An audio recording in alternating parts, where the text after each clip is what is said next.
The reign of truth. Clara had settled into her new role as a team leader with grace and humility. Although her promotion brought new responsibilities, she remained grounded in the values that had carried her this far. She had learned to navigate the workplace challenges, finding strength in her faith and the principles of truth and integrity. Vanessa, however, needed to adjust better to her new position as Clara's subordinate. She resented the change in dynamics and saw Clara's promotion as a personal affront.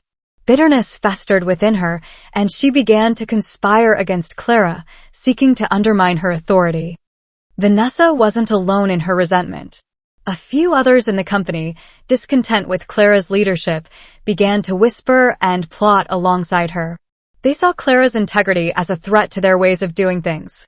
The conspirators started to meet secretly, devising ways to discredit Clara and reclaim their former power. "We need to show the bosses that Clara isn't fit to lead," Vanessa said during one of their clandestine meetings. "If we can get her to make a big mistake, then they'll have no choice but to demote her." The others nodded in agreement, eager to see Clara's downfall.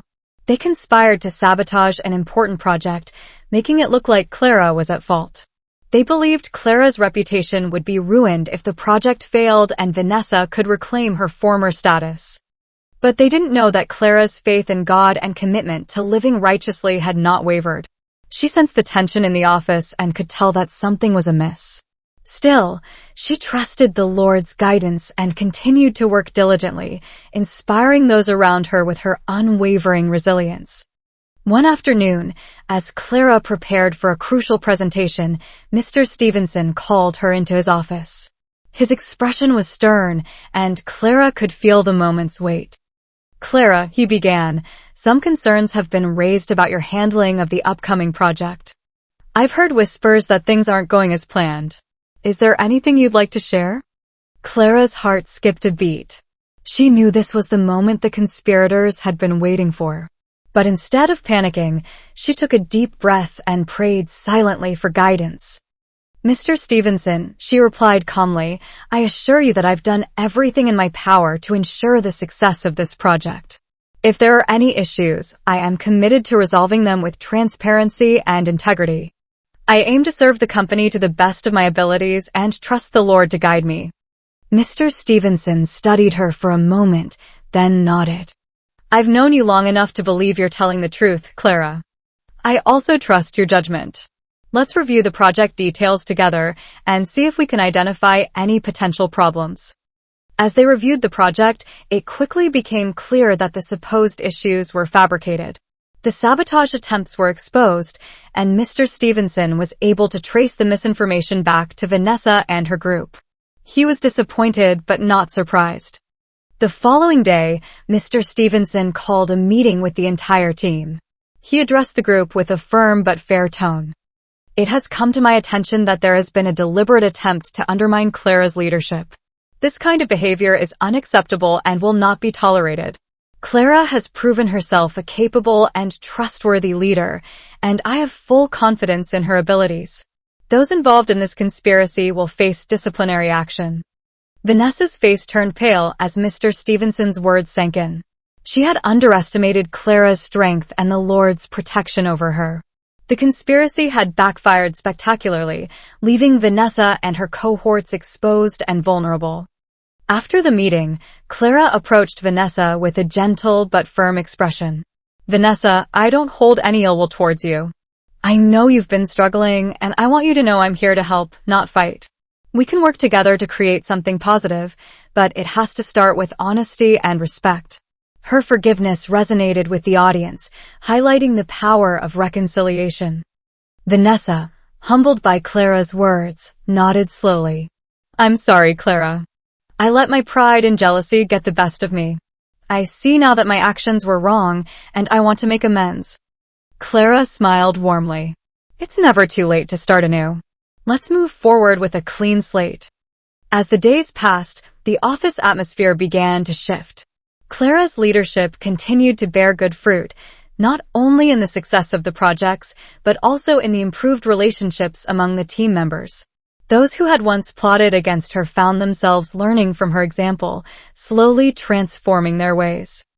Vanessa, in particular, underwent a profound change.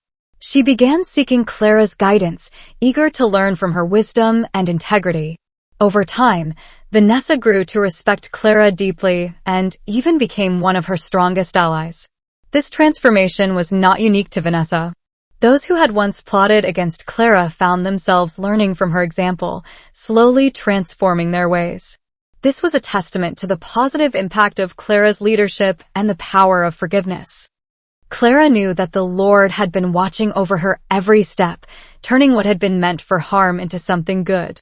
She reflected on the words of the psalm, "The one enthroned in heaven laughs, the Lord scoffs at them." She understood now that no plot against the righteous could stand, for God's justice would always prevail. As Clara continued to serve with humility and grace, she saw the truth of the psalm's promise, "Blessed are all who take refuge in him." In her refuge, she had found not only protection, but also the strength to lead others toward the light of truth. This story is a testament to the power of faith and integrity in overcoming workplace challenges, and Clara's journey is a shining example of this truth. Psalm 2. Why do the nations conspire, and the peoples plot in vain?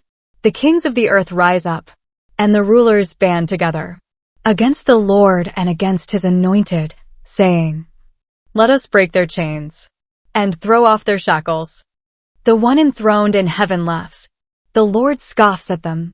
He rebukes them in his anger and terrifies them in his wrath, saying, "I have installed my king on Zion, my holy mountain. I will proclaim the Lord's decree. He said to me, 'You are my son. Today I have become your father. Ask me, and I will make the nations your inheritance, the ends of the earth your possession. You will break them with a rod of iron. You will dash them to pieces like pottery. Therefore, you kings, be wise. Be warned, you rulers of the earth. Serve the Lord with fear, and celebrate his rule with trembling. Kiss his son, or he will be angry, and your way will lead to your destruction. For his wrath can flare up in a moment. Blessed are all who take refuge in him."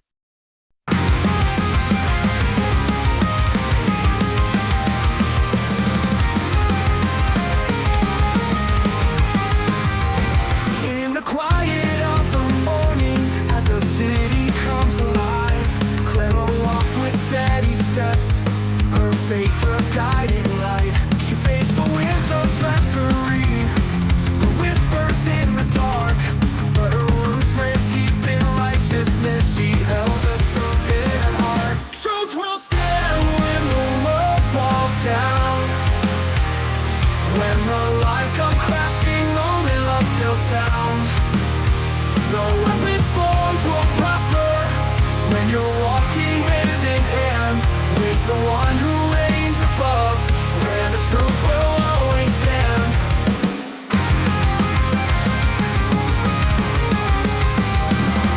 They tried to bring her down, to tarnish her good name, but the light within her soul was a fire they couldn't tame.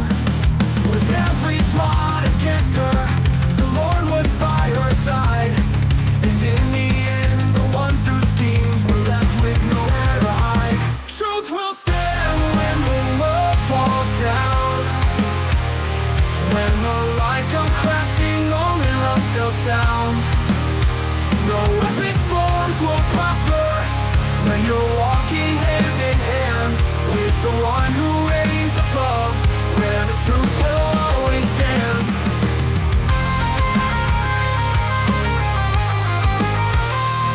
All the chains they tried to shackle were broken by her faith. In the shadow of the mountain, she found a higher place, where the righteous find their refuge, where the wicked cannot reach. Clara stood her ground in love and let her life be her speech. Truth will stand when the world falls down. When the lies come crashing, only love still sounds. No weapon formed will prosper when you're walking hand in